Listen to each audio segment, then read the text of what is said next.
Mula dito sa taas. Yan yung mga sapot niya.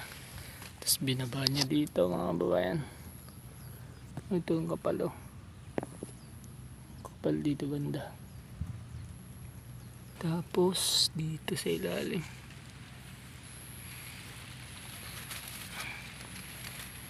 Ayun, nakita ko na mga kababayan kung saan siya.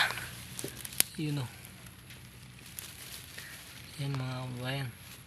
Hindi natin mga kababayan. Ayan o.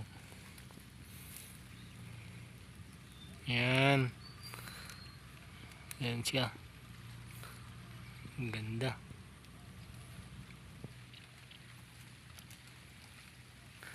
Kunin natin mga kababayan. Meron tayong laruan.